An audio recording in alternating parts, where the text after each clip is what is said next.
Hello students, कल हमने coulomb का नियम पढ़ा था बल से संबंधित। आज वहीं हम देख रहे दो प्रकार के बल की बात हो रही है।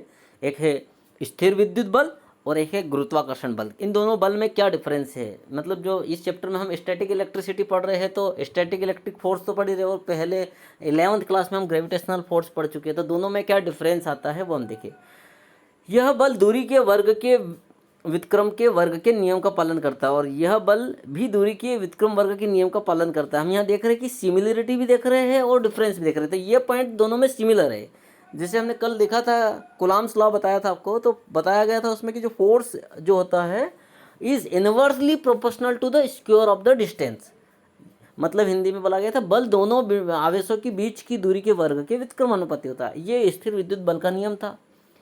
और गुरुत्वाकर्षण बल का नियम भी न्यूटन ने यही बताया था कि दो पिंडों के बीच में अगर कोई अट्रैक्शन का फोर्स लग रहा होगा तो वो फोर्स उन दोनों के बीच की डिस्टेंस के स्क्वायर के इन्वर्सली प्रोपोर्शनल होगा। तो यहाँ पर ये दोनों पॉइंट में क्या हो गया कि सिमिलरिटी पाई जा रही है।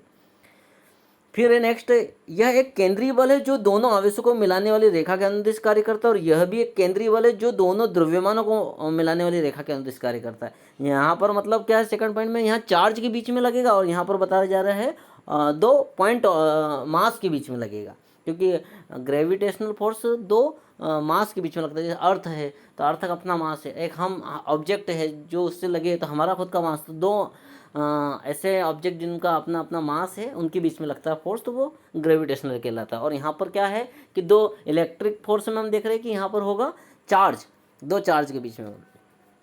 यह एक संरक्षी बल है। संरक्षी बल मतलब कंजर्वेटिव फोर्स, मतलब यह इसमें जो है वर्क का डिफरेंस नहीं आ पाता है, पाथ का डिफरेंस नहीं आता है, ये इक्वल रहता है। और यह भी एक संरक्षी बल है, मतलब कंजर्वेटिव फोर्स है। अब यह निर्वात में लगता है। निर्वात का मतलब वैक्यूम होता है जहाँ पे कोई मीडियम नहीं होता है।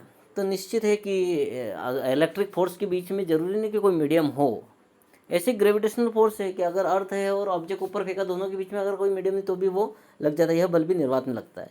लेकिन अब असमानता देखिए कि डिफरेंस क्या है, तो यह है कि यह बल आकर्षण या प्रतिकर्षण प्रकृति का होता है। आपने ये भी आपको बताया था कि दो पॉजिटिव चार्ज लाइक चार्ज होंगे तो अट्रैक्शन होगा, सॉरी रिपल्सन होगा, लेकिन अनलाइक होंगे तो अट्रैक्शन। मतलब इसमें अट्रैक्शन रिपल्सन दोनों होता है, लेकिन इसमें केवल और केवल आकर्षण होता है।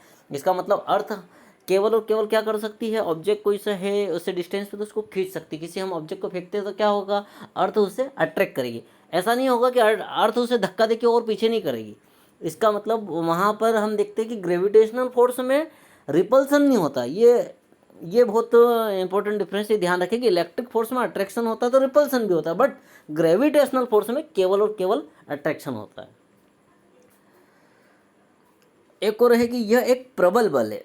मतलब यहाँ पर इलेक्ट्रिक शॉक में आपने देखा होगा कि जब हाई टेंशन लाइट किस प्रकार से खींचती किसी ऑब्जेक्ट को, बहुत तुरंत खींच लेती है। तो यह एक प्रबल स्ट्रॉन्ग फोर्स होता है electric force. But gravitational force की बात करें तो यहाँ पे इतना हाईली स्पीड से अट्रैक्शन नहीं होता है, मैग्नेट जैसा नहीं होता है। मतलब हाँ, थोड़ा सा अट्रैक्शन रहता है लेकिन इतना स्ट्रॉन्ग नहीं रहता। इसलिए इसे कहा गया है कि यह एक दुर्बल बल है, एक फीबल फोर्स बोला गया है, इसको एक वीक फोर्स बोला गया है। बट इलेक्ट्रिक फोर्स को स्ट्रॉन्ग फोर्स बोला गया है, ये ध्यान रखिए आप, ठीक है। नेक्स्ट आज हमारे पास टॉपिक आता है विद्युत क्षेत्र की अवधारणा, concept of electric field. Electric field क्या होती है, तो बोल्ड लेटर में हम देख रहे हैं किसी आवेश के आसपास का वह क्षेत्र जहाँ तक उसका प्रभाव होता है विद्युत क्षेत्र कहलाता है। सपोज कोई चार्ज है और उस चार्ज के सराउंडिंग वो एरिया, वो रीजन जहाँ तक उसका इफेक्ट हो, मतलब कोई चार्ज है, उस चार्ज का इफेक्ट कहाँ तक हो रहा है, कहाँ तक फैल रहा है, वह कहाँ तक अपना इफेक्ट रिप्रेजेंट कर रहा है। तो कोई चार्ज अपने सराउंडिंग कितने एरिया तक वो अपना इफेक्ट को रिप्रेजेंट कर पाता है, उतना एरिया उसका इलेक्ट्रिक फील्ड कहलाता है ना। कि हिंदी में देखें तो किसी बिंदु के चारों ओर का वह क्षेत्र जहाँ तक उसका प्रभाव हो। इसी प्रकार ये इलेक्ट्रिक फील्ड हो गया। अब इलेक्ट्रिक फील्ड इंटेंसिटी क्या होती है, तो इसे हम देखेंगे। इलेक्ट्रिक फील्ड इंटेंसिटी क्या होती है कि विद्युत क्षेत्र के किसी बिंदु पर स्थित एकांक धनावेश जितने बल का अनुभव करता है उससे उस बिंदु पर विद्युत क्षेत्र की तीव्रता कहती है।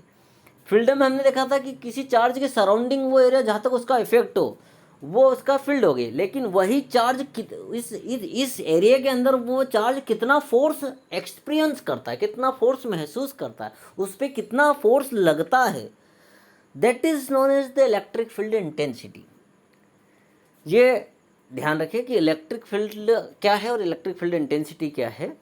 हिंदी में विद्युत क्षेत्र क्या है और विद्युत क्षेत्र की तीव्रता क्या है। विद्युत क्षेत्र का मतलब होता है जहाँ तक उसका इफेक्ट हो, जहाँ तक उसका प्रभाव हो, उस पूरे क्षेत्र को विद्युत क्षेत्र कहते हैं। और विद्युत क्षेत्र की तीव्रता मतलब उस बिंदु आवेश पर कितना बल में लग रहा है, कितने बल का वो अनुभव करता है, वो उसकी तीव्रता है। ऐसे इंग्लिश में जहाँ तक उसका एरिया है वो उसकी फील्ड, और वो कितने फोर्स को एक्सपीरियंस कर रहा है वो उसका इंटेंसिटी। तो यहाँ तक आज की इस वीडियो में हमने ये इस पॉइंट को इंक्लूड किया है कि क्या थी स्टैटिक फोर्स, क्या होता है, क्या ग्रेविटेशनल फोर्स क्या होता है, क्या इंटेंसिटी होती है, क्या फील्ड होती है। इस कॉन्सेप्ट को आप अच्छे से रेडी रखिए। ओके।